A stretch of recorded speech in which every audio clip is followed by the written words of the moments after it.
Unsur-unsur sistem pelapisan sosial dalam masyarakat adalah A. Status dan peran, B. Peran dan konflik, C. Peran dan harapan, D. Pelapisan massa, atau E. Semua lapisan.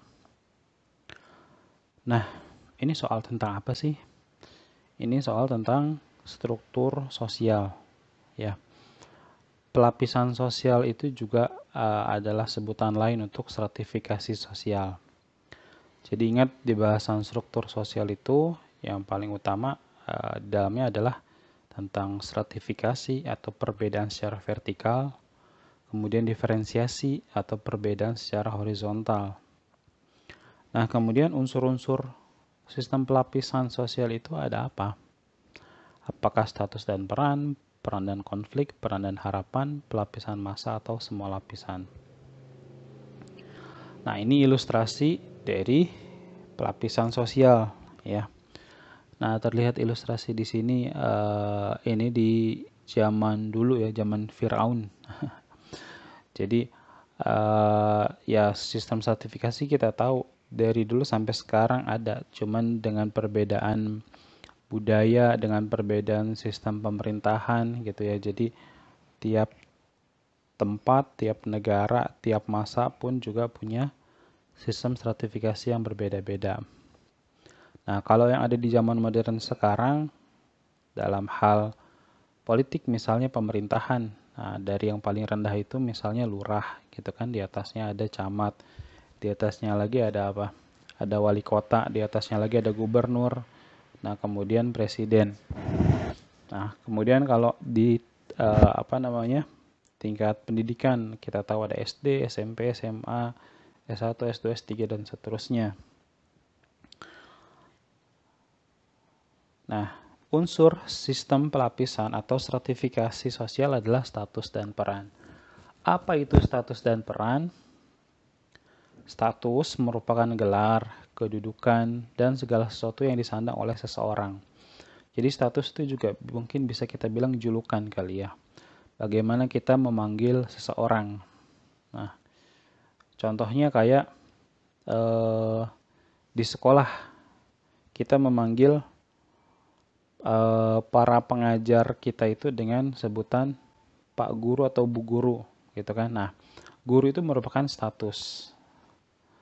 Kemudian apa yang dimaksud dengan peran? Nah, peran itu adalah tugas, fungsi, dan tanggung jawab terkait dengan status yang dimiliki. Nah, kita pakai contoh yang tadi lagi ya, guru gitu. Guru itu adalah status, kemudian perannya adalah mengajar, mendidik, mentransfer ilmu, kemudian mengajarkan keterampilan, mempersiapkan generasi masa depan, dan seterusnya dan seterusnya. Jadi ingat bahwa untuk memahaminya dengan lebih sederhana, status itu adalah bagaimana kita menjuluki seseorang, gitu ya. Apa yang disandang oleh seseorang. Kemudian peran itu adalah tugasnya dia, fungsinya dia atau tanggung jawabnya dia terkait dengan status yang dimiliki. Contoh lain misalnya ayah, ya. Ayah itu adalah status. Nah, karena ayah merupakan julukan atau sebutan untuk orang tua laki-laki. Kemudian ayah punya peran memimpin keluarga, menafkahi keluarga, mendidik anak istri, dan seterusnya dan seterusnya. Nah, jadi di sini jawabannya yang A, status dan peran. Gelar kebangsawanan, jenis kelamin, dan usia adalah contoh dari A. Ascribe status, B. Achieve status, C. Assign status, D. Status sosial, atau E. Kelas sosial. Nah, soal ini nanya tentang apa? Nah, ini masih tentang struktur sosial. Nah, lebih khususnya adalah jenis-jenis status berdasarkan cara memperolehnya, cara mendapatkan statusnya.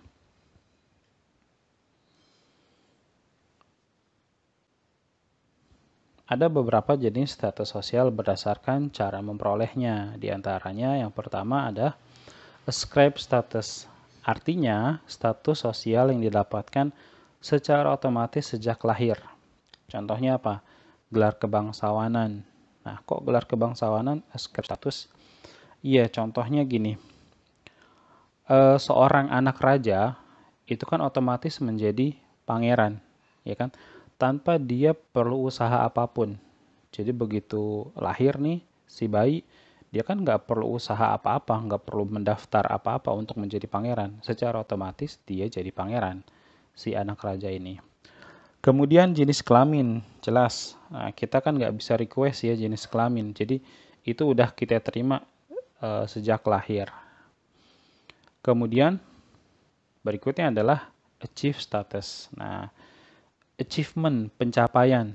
Nah, berarti ini status sosial yang didapatkan melalui usaha. Contohnya, gelar pendidikan, pangkat, jabatan. Kemudian, ada assign status.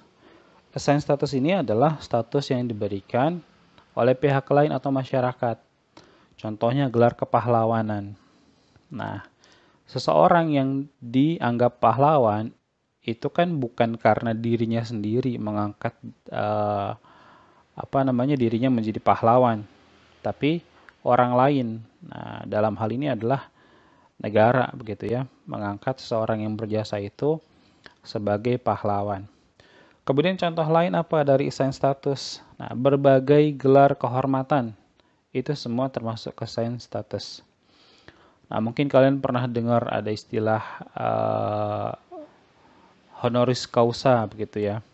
Jadi ada beberapa orang di dunia ini yang punya gelar doktor. Nah, doktor kan kita tahu itu adalah gelar bagi seseorang yang sudah selesai menempuh pendidikan S3. Jadi udah lulus SMA nih, terus lanjut S1, S2, S3. Nah, setelah S3 selesai, dapat tuh gelar DR gitu ya di depan nama. Dengan D yang pakai huruf kapital, huruf besar, doktor. Nah, tapi ada juga orang yang punya gelar doktor itu ternyata dia mungkin belum pernah kuliah sampai S3. Nah, tapi di situ ada keterangan DR, HC. HC itu artinya honoris causa. Itu adalah gelar pendidikan yang merupakan gelar kehormatan lah begitu ya. Jadi ini memungkinkan atau ini dimungkinkan bagi seseorang yang memang punya skill atau punya pengetahuan, punya penguasaan lah di bidang-bidang tertentu yang memang dianggap orang ini benar-benar ahli di bidang tersebut. Contoh, mungkin kalian pernah dengar ada tokoh di Indonesia yang bernama Profesor Dr. Buya Hamka. Ya, beliau adalah salah satu ulama di Indonesia ya yang hidup di Orde Lama gitu ya di masa presiden pertama dulu. Nah, beliau tidak pernah mengenyam pendidikan formal, kuliah begitu, tapi beliau belajar agama secara tradisional begitu ya. Kalau istilah agamanya itu berguru atau mulazamah.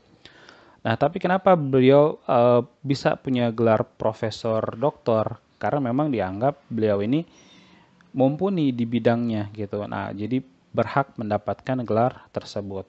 Nah, jadi apapun gelar kehormatan itu semua termasuk ke dalam assign status.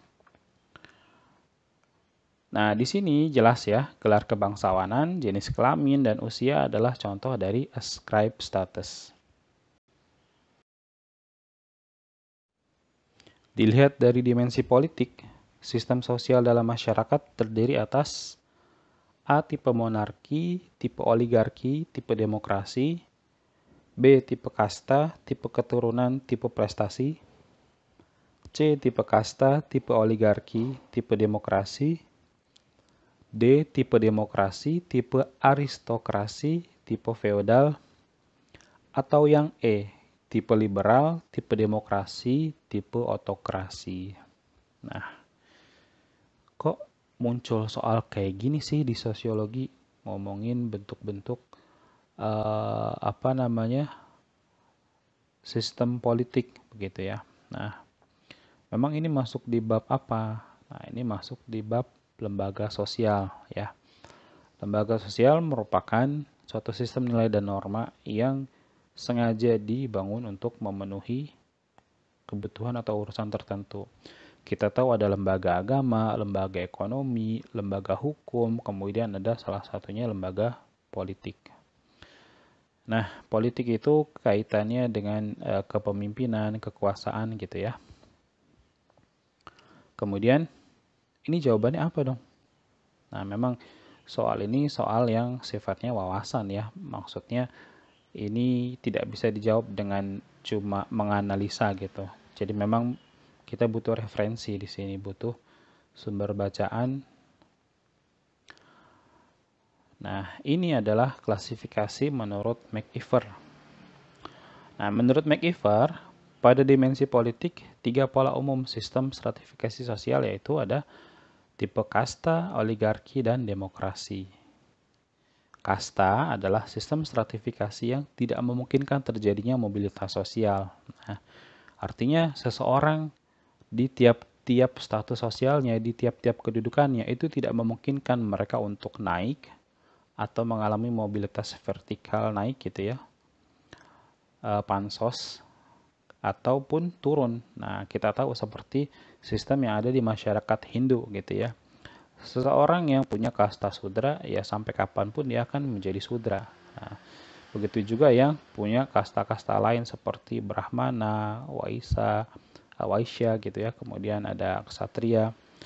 Nah, itu adalah stratifikasi yang tertutup. Kemudian ada oligarki. Apa itu oligarki?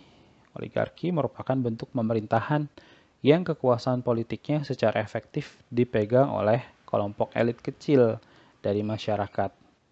Baik dibedakan menurut kekayaan, keluarga, atau militer. Jadi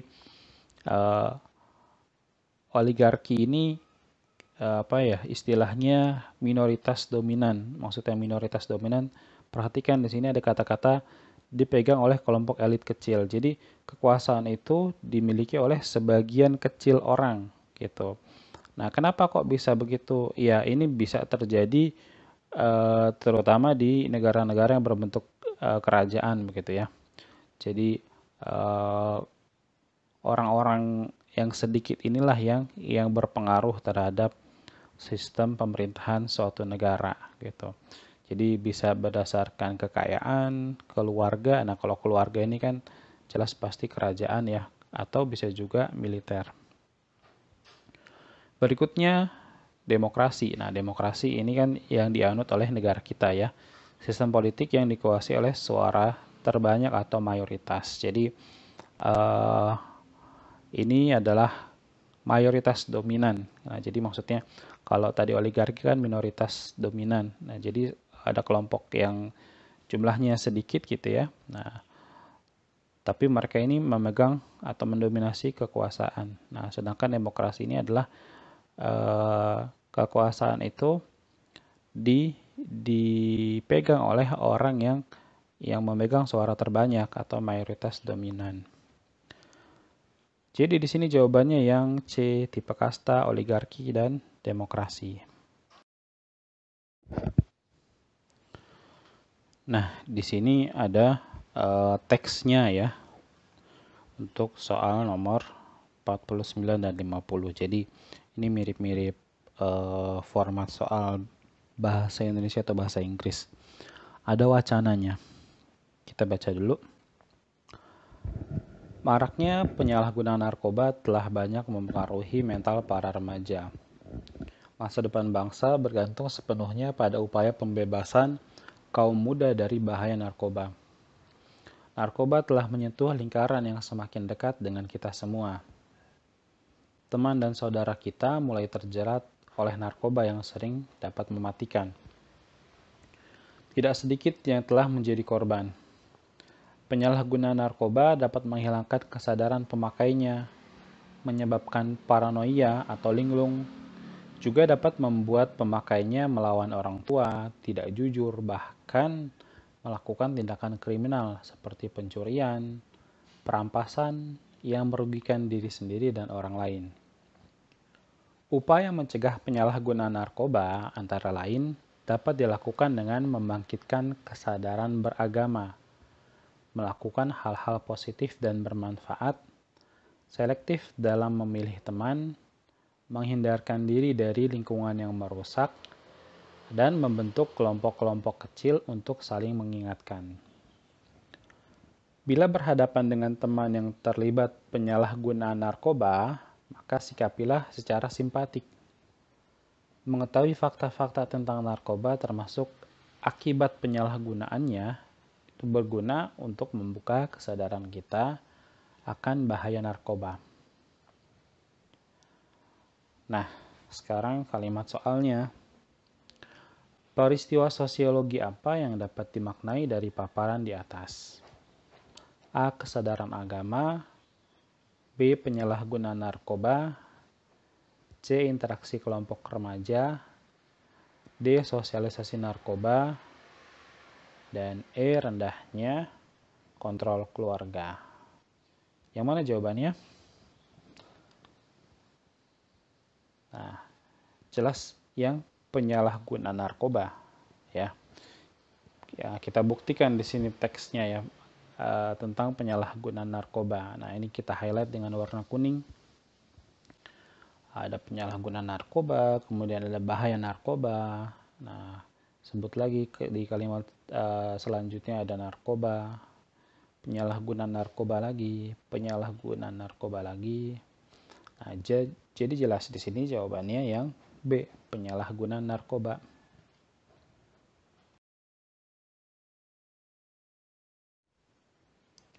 Nah, di soal nomor 50 ini wacananya masih sama ya. Nah, jadi kalian bisa mundur sedikit ke bagian sebelumnya gitu ya untuk mendengarkan wacana ini gitu. Jadi kalau misalnya lebih enak kalian itu baca teksnya sambil dengar, nah maka kalian bisa pause dulu sebentar, kemudian mundur ke soal sebelumnya tadi. Oke, kalau udah baca wacananya atau masih ingat lah ya karena baru aja, kita langsung ke kalimat soalnya aja. Pertanyaannya, upaya sosiologis apa yang dianggap efektif mencegah penyalahgunaan narkoba di kalangan remaja? A. Peningkatan kesadaran beragama. B. Konsultasi klinis pecandu narkoba. Yang C. Rehabilitasi mental pecandu narkoba. D. Kriminalisasi pecandu narkoba. Atau E. Penguatan kelompok anti narkoba. Kira-kira yang mana jawabannya? Nah, upaya sosiologis artinya upaya yang berkaitan dengan interaksi dengan orang lain. Dalam hal ini yang dianggap efektif mencegah penyalahgunaan narkoba di kalangan remaja adalah penguatan kelompok anti narkoba. Nah, di sini kita bisa lihat ya di bagian yang di-highlight ini, upaya mencegah penyalahgunaan narkoba antara lain dapat dilakukan dengan membangkitkan kesadaran beragama, melakukan hal-hal positif dan bermanfaat, selektif memilih teman, menghindarkan diri dari lingkungan yang merusak, dan membentuk kelompok-kelompok kecil untuk saling mengingatkan. Nah, jadi memang di pilihan jawabannya A itu benar, karena disebutkan juga dalam wacana ya, tapi di sini kita persempit bahwa yang ditanyakan adalah upaya sosiologis. Nah, kalau membangkitkan kesadaran beragama, nah ini kan berarti bukan sosiologis gitu ya, karena dalam beragama itu kan di sini maksudnya kita bertakwa, kita menjalankan apa yang diperintahkan oleh Sang Pencipta, kemudian kita berusaha meninggalkan apa yang dilarang. Nah, kemudian sosiologis tadi balik lagi bahwa sosiologis ini berarti berkaitan dengan interaksi dengan orang lain. Nah, maka yang lebih tepat adalah yang E, penguatan kelompok anti narkoba.